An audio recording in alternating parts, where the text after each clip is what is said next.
बिस्मिल्लाहिर्रहमानिर्रहीम। अस्सलामु अलैकुम। आप देख रहे हैं यूट्यूब चैनल आम सी बातें।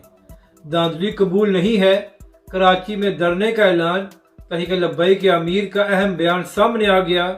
इस वीडियो में हम इसी के मुतालिक बात करेंगे।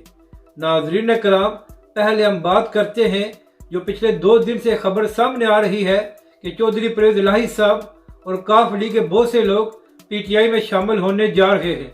और नाज़रीन कराम, ये खबर भी सामने आ रही है कि काफ लीग पीटीआई में जम हो जाएगी।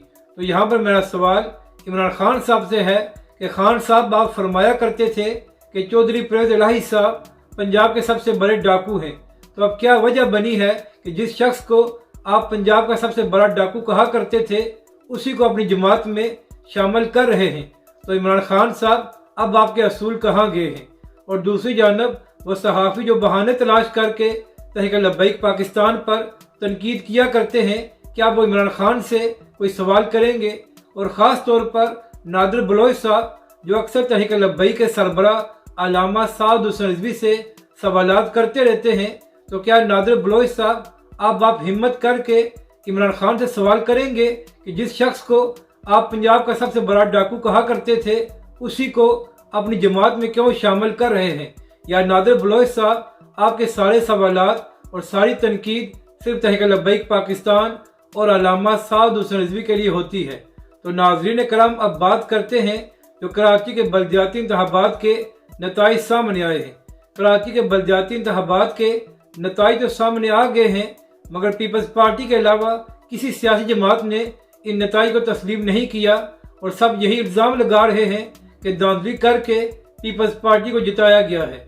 और ख़ास तौर पर जमात इस्लामी कराची के अमीर हाफिज नईमुर रहमान साहब ने कहा कि हमारी जीती हुई सीटें पीपल्स पार्टी को दे दी गई हैं। इसके बाद हाफिज नईमुर रहमान साहब ने यह भी ऐलान किया है कि जमात इस्लामी कराची में आरोज़ के दफ्तर के बाहर धरना देगी।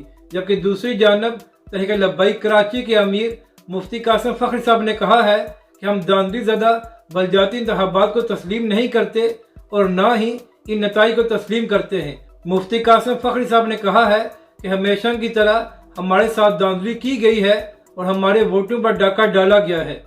तहरीक लब्बैक कराची के अमीर ने कहा है कि हमने तहरीक लब्बैक कराची का एक अहम इजलास तलब कर लिया है जिसमें अगले लाएअमल का ऐलान किया जाएगा। मुफ्ती कासिम फ़खरी साहब ने तहरीक लब्बैक के कारकुनों को तैयार रहने का हुक्म दिया है। तो नाज़रीन कराम, पीपल्स पार्टी के अलावा तमाम सियासी जमातें किसी न किसी शक्ल में कराची में प्रोटेस्ट करने जा रही हैं।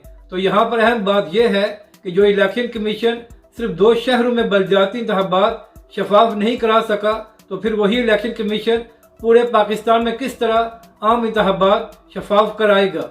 अपनी राय का ज़रूर इजहार करें कि आपको ये वीडियो कैसी लगी और हमारे इस चैनल को भी सब्सक्राइब करें।